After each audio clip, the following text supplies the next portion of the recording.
Hello बच्चों, good afternoon.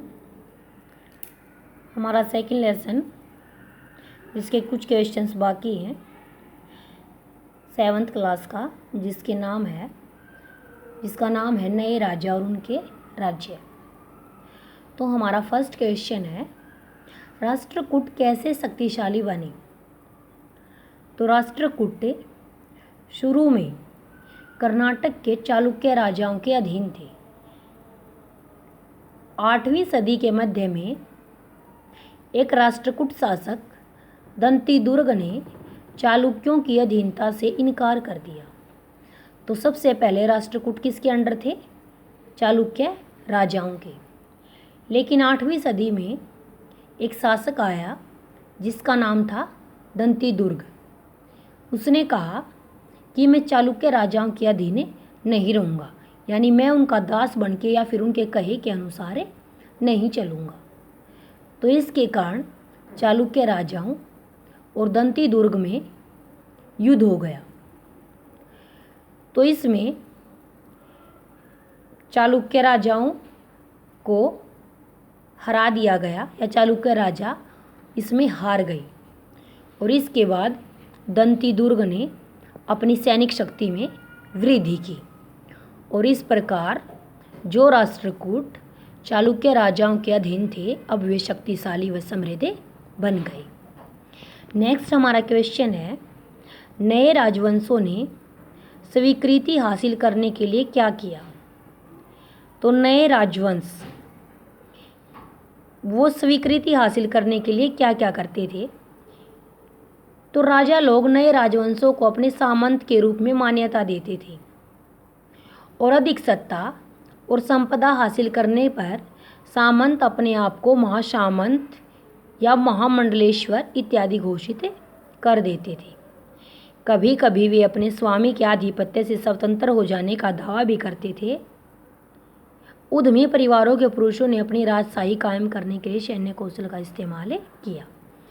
तो जो नए नए राजा बनते हैं, यानी नए नए राजवंश जो बनते थे, वो क्या करते थे, जो पुराने राजा होते थे उनके अधीन चले जाते थे और उनके पास कार्य करते थे।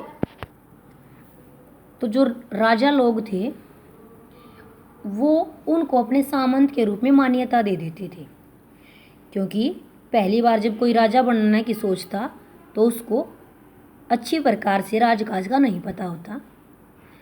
तो अधिक सत्ता और संपदा हासिल करने पर सामंत अपने आप को महासामंत, महामंडलेश्वर इत्यादि घोषित कर देते थे।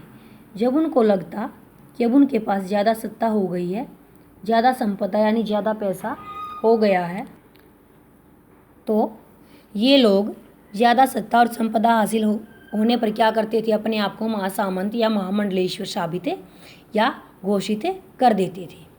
कभी कभी क्या होता था कि ये अपने स्वामी के आधिपत्य से स्वतंत्र होने का दावा भी करते थे, यानी जिस राजा के अधीन ये पहले या स्टार्टिंग में थे, अब वो ज़्यादा सत्ता और संपदा मिलने पर उस राजा से स्वतंत्र होना चाहते थे। वो नहीं चाहते थे कि वो किसी के भी अधीन रहें।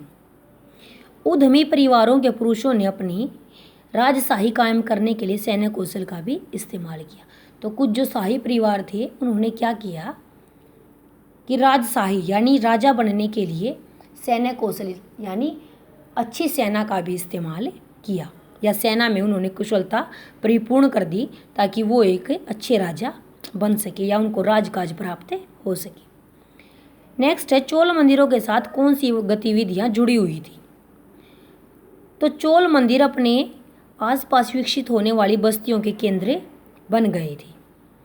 तो चोल मंदिरों के आसपास बस्तियां विकसित होने लगी थी। शिल्प उत्पादन के केंद्र थे। शिल्प उत्पादन का मतलब हाथ के द्वारा यहाँ पर बहुत सारा कार्य किया जाता था।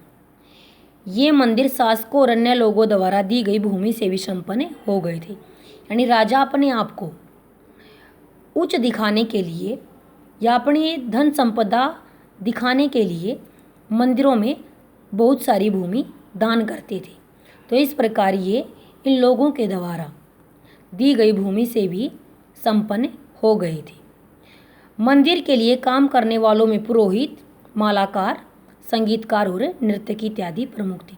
तो मंदिर में कौन कौन लोग काम करते थे? पुरोहित थे, मालाकार यानी माला बनाने वाले, संगीतकार और नर्तक।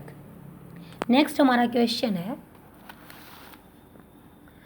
तमिल क्षेत्र में किस तरह की सिंचाई व्यवस्था का विकास हुआ?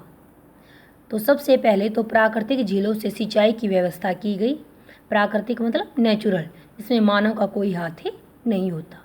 तो प्राकृतिक झीलों से सिंचाई की व्यवस्था की गई। अनेक नहरों को निर्मित किया गया, यानी अनेक नहरें बनाई गई। कई तालाबों का भी निर्माण किया गया या कई तालाब बनाए गए और अनेक क्षेत्रों में नए कुएं भी खुदवाए गए। तो ये था आज हमारा सेकंड लेसन, जो आज कंप्लीट हो चुका है। तो इस लेसन को आप अच्छे से लर्न और राइट करें।